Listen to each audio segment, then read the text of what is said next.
अब जाइट गेगन यूबर, जो 3 प्रीपोजिशन बची हुई हैं उनको भी अपन पूरा करते हैं। अब फ्रॉम ऑनवर्ड्स हमेशा बात करता है आगे आने वाले समय से, मतलब इस समय के बाद या उस समय से। जो मैंने आफ्टर मीनिंग लिखवाया था ना अब का, वो इसीलिए लिखवाया था कि एक पर्टिकुलर कोई टाइम पॉइंट है, राइट, उस समय से या फिर उसके बाद। जैसे मैं बोलूँ 10 बजे से, तो इसका मतलब 10 बजे के बाद की तो बात कर रहे हैं अपन, आगे की, राइट।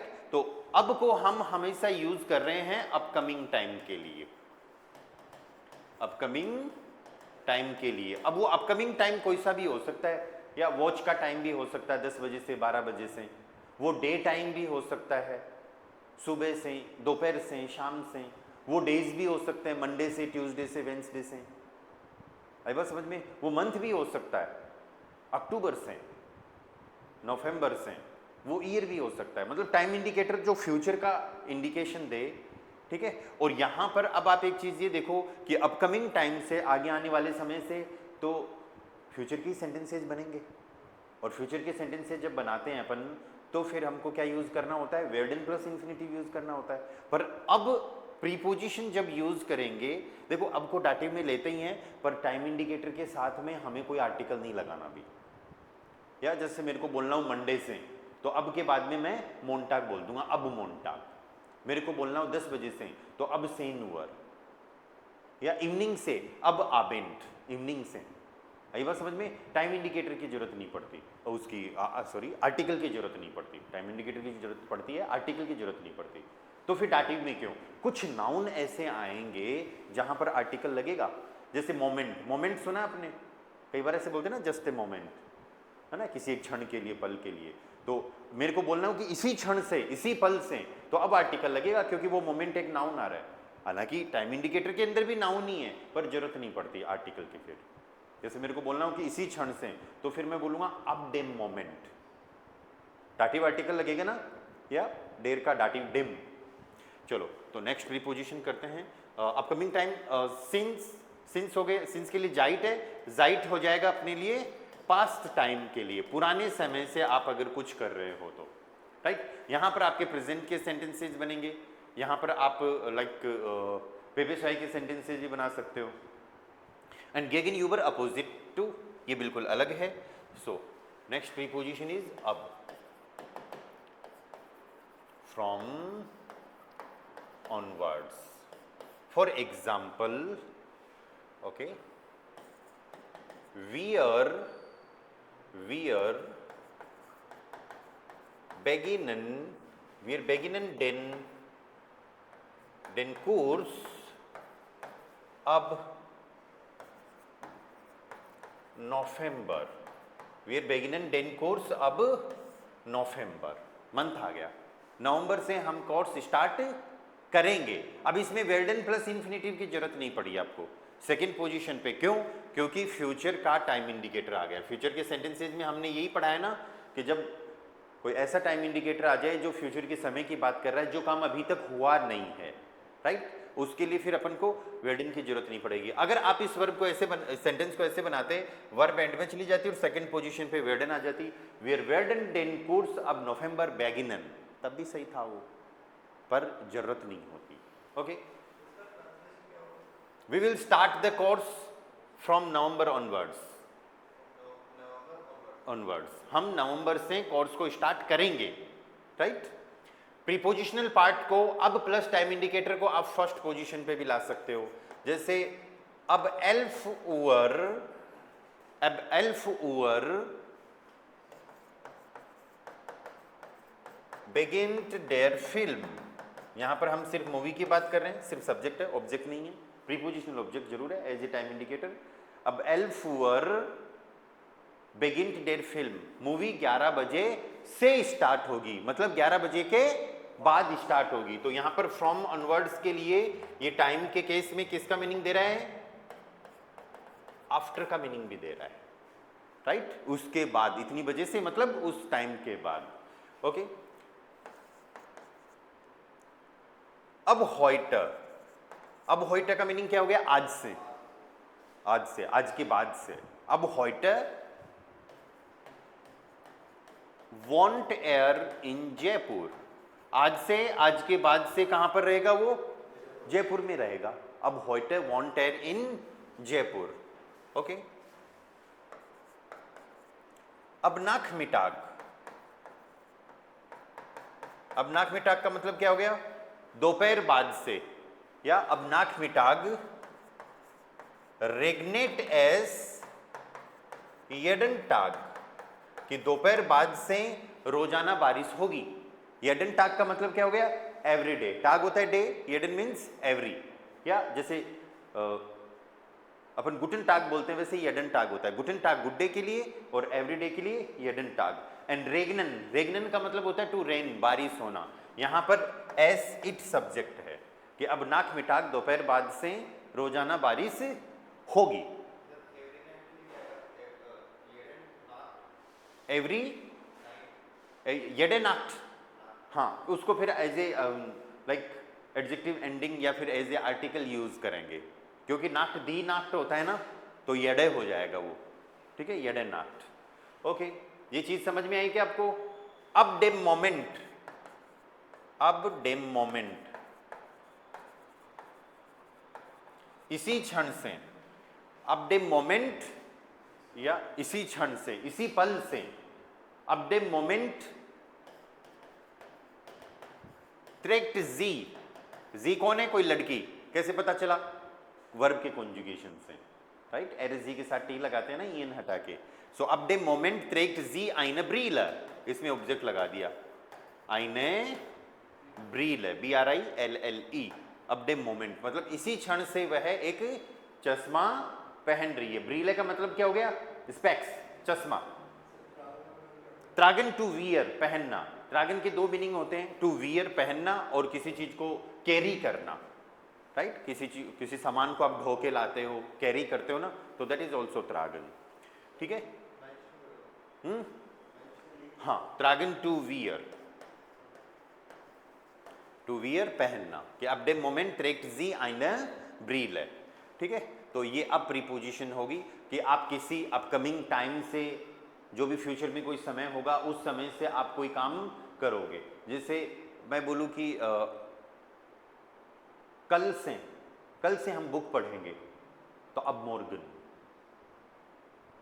कल के लिए, टुमारो के लिए मॉर्गन वर्ड यूज होता है ना, तो कल से बुक पढ़ेंगे, तो अब मॉर्गन लर्नन वियर मिट डेम बुक। मिट डेम बुक means with the book, we will start the book, so मिट प्रीपोजिशन आएगी। मिट पढ़ी है ना अपन ने, डाटिव प्रीपोजिशन। ठीक है, अब पास्ट के समय से अगर कोई काम कर रहे हो तो फिर आपको यूज करना है जाइट। जाइट मतलब सिंस, या बिल्कुल बेसिक सा सेंटेंस, दी स्टूडेंटन श्राइबन दी प्रूफुंग। क्या मीनिंग है इसका? या the students are writing the exam, या फिर write the exam. Student exam लिखते हैं या लिख रहे हैं? कब से लिख रहे हैं भाई? seit 2 Stunden। स्टूंडन, स्टूंडे का डाटिव प्लूरल डेन प्लस एन के चक्कर में क्या हो रहा है? डेन तो आएगा नहीं, क्योंकि डिजिट्स आ गई। जब न्यूमेरिकल डिजिट्स आ जाती हैं तो आर्टिकल की जरूरत नहीं पड़ती। तो दी स्टूडेंटन श्राइबन दी प्रूफुंग seit 2 Stunden, STUNDEN, 2 Stunden। स्टूंडन क्या हो गए? आवर्स, या 2 घंटे से लिख रहे हैं। स्टूडेंट्स एग्जाम 2 घंटे से लिख रहे हैं। ओके, दी फ्राउ arbeitet in der Küche। अब ये प्रीपोजिशन अपनी बाकी है, जो वेक्सेल प्रीपोजिशन सीखेंगे ना अपन, उसमें आएगी इन देयर Küche। दी का डाटिव, अब ये डाटिव क्यों हो रहा है ये वेक्सेल में अपन को पता चलेगा। अभी ये याद रखो कि इन देयर Küche डाटिव हो रहा है। दी फ्राउ arbeitet in der Küche seit 30 Minuten। मिनूटे से डाटिव प्लूरल मिनूटन। मिनूटन क्या हो गया? मिनट्स। कि जो लेडी है वो 30 मिनट से, आधे घंटे से किचन में काम कर रही है। या wir lernen Deutsch seit। अब 1 महीने से अगर सीख रहे हैं तो आइन, अब इसको कैसे पढ़ना है? आइनम, क्योंकि इसकी टेबल होती है ना, आइन की टेबल होती है तो वन के लिए फिर अपन आइन यूज नहीं करेंगे, गलत माना जाएगा, क्योंकि आइन की टेबल, आइन आप बोलोगे तो सिर्फ टेबल पे इंडिकेशन होता है, डाटिव प्रीपोजिशन अपने पास, और मंथ को बोलते हैं मोनाट। मंथ को क्या बोलेंगे? मोनाट। ये मैस्कुलिन वर्ड है, तो डाटिव मैस्कुलिन आइनम, वी लर्नन डॉइच जाइट आइनम मोनाट। हम एक महीने से जर्मन सीख रहे हैं।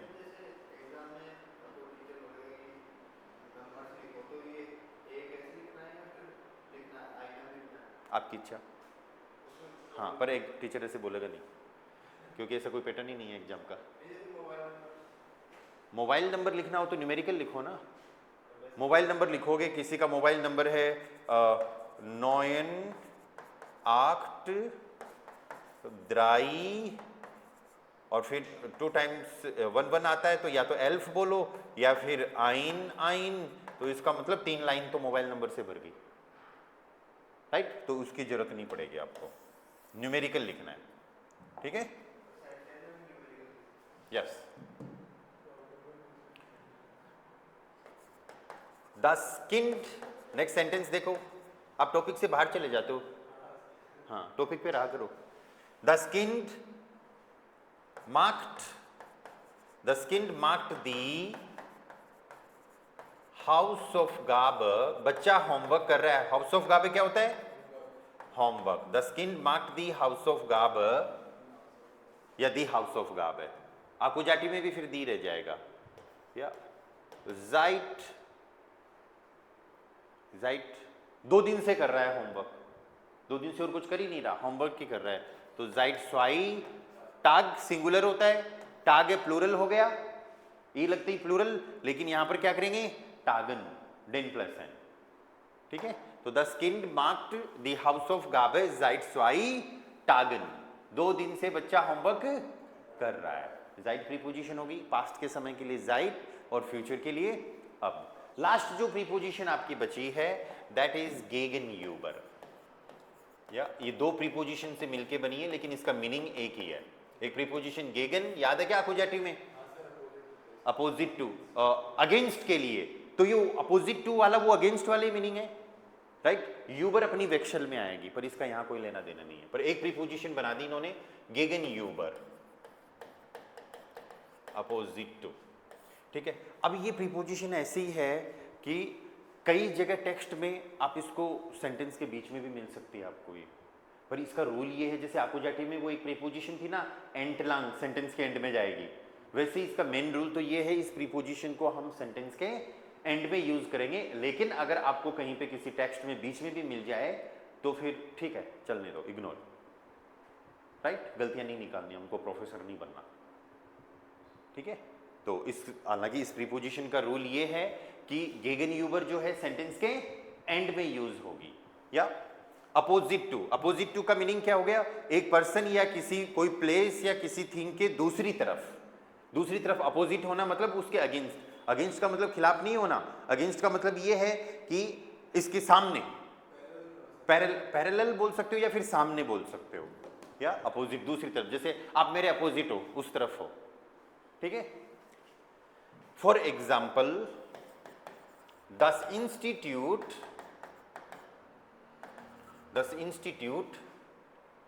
लीक्ड, लीक्ड याद है क्या आपको? टू बी सिचुएटेड, कोई चीज कहीं पर पड़ी हुई होना, जैसे इस शेप में अगर पड़ी है ना तो लीगन वर्ब यूज करेंगे, लीक्ड। कोई भी चीज पड़ी है या फिर कोई भी place, bank, institute, library, school, college कहीं पर स्थापित है, सिचुएटेड है, ठीक है? तो उसके लिए हम लीगन वर्ब यूज करेंगे। दस इंस्टीट्यूट लीक्ड।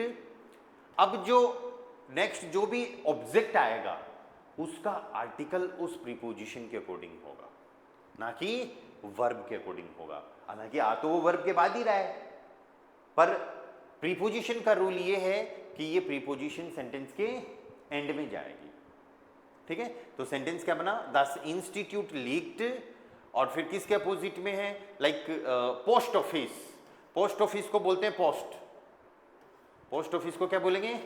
पोस्ट, दी पोस्ट, और दी का डाटिव डेयर, और गेगनयूबर कहां पर आ जाएगा फिर? लास्ट में, ठीक है? तो सब्जेक्ट के हिसाब से वर्ब आ गई और गेगन यूबर के हिसाब से ये आर्टिकल आ गया, दस इंस्टीट्यूट लीक्ड देयर पोस्ट गेगन यूबर। ठीक है, डी का डाटिव क्या हो जाएगा, डेर हो जाएगा। ठीक है, ऐसे ही रेलवे स्टेशन, दी किर्शे कल आया था ये वर्ड, याद आपको, चर्च। दी किर्शे लीक्ड रेलवे स्टेशन को बोलते हैं बानहॉफ। हॉफ अकेला होता है यार्ड। आपने वर्ड सुना है बाड़ा, बाड़ा वर्ड सुना है, बाड़ा किसको बोलते हैं अपन अपनी लोकल लैंग्वेज में, एक ऐसी खाली जगह जहाँ पर अपन किसी पर्टिकुलर चीज़ को, जैसे गाय भैंस वगैरह को एक साथ इकट्ठा कर देते हैं, तो कोई ज़रूरी नहीं है वो जानवरों के लिए ही हो, है ना, वो कार वगैरह के लिए भी हो सकता है, बस ट्रेन के लिए भी हो सकता है। तो वो हॉफ होता है कि यार्ड, कोई खुली जगह, है ना। और उससे अब ट्रेन का हॉफ, ट्रेन का यार्ड उन्होंने क्या बना दिया, बानहॉफ, रेलवे स्टेशन। ठीक है, और ये मैस्कुलिन वर्ड है, डेर हॉफ, डेर बानहॉफ, और डेर का डाटिव क्या हो जाएगा, डेम। क्यों डाटिव क्यों हो जाएगा, क्योंकि आगे प्रीपोजिशन गेगन यूबर। ठीक है, क्या सेंटेंस बना, द किर्शे लीक्ड डेम बानहॉफ गेगन यूबर। यस, रेलवे स्टेशन, बानहॉफ क्या हो गया, रेलवे स्टेशन। द किर्शे लीक्ड डेम बानहॉफ गेगन यूबर। तो कोई भी प्लेस किसी दूसरे प्लेस के अपोजिट है, या तो फिर आपको सिंपल क्या यूज करना है, गेगन यूबर। डेरमान स्टेट आदमी खड़ा है, या डेरमान स्टेट अब कहां पर खड़ा है, सिंपल किसके अपोजिट खड़ा है, डेरमान स्टेट, डेरमान स्टेट आदमी खड़ा है किसके, डेम आउटो गेगन यूबर, डेम आउटो इंस्टीट्यूट, यस, डेम इंस्टीट्यूट गेगन यूबर। अगर आप इस प्रीपोजिशन को सिंपल गेगन भी यूज करोगे, आकुजाटिव तो भी चलेगा, डेरमान स्टेट गेगन डेम आउटो, पर उसका मीनिंग फिर अगेंस्ट भी निकल सकता है, वो डिपेंड करता है सिचुएशन पे फिर, राइट। तो गेगन यूबर प्रीपोजिशन को ध्यान रखना है सेंटेंस के एंड में। Another sentence,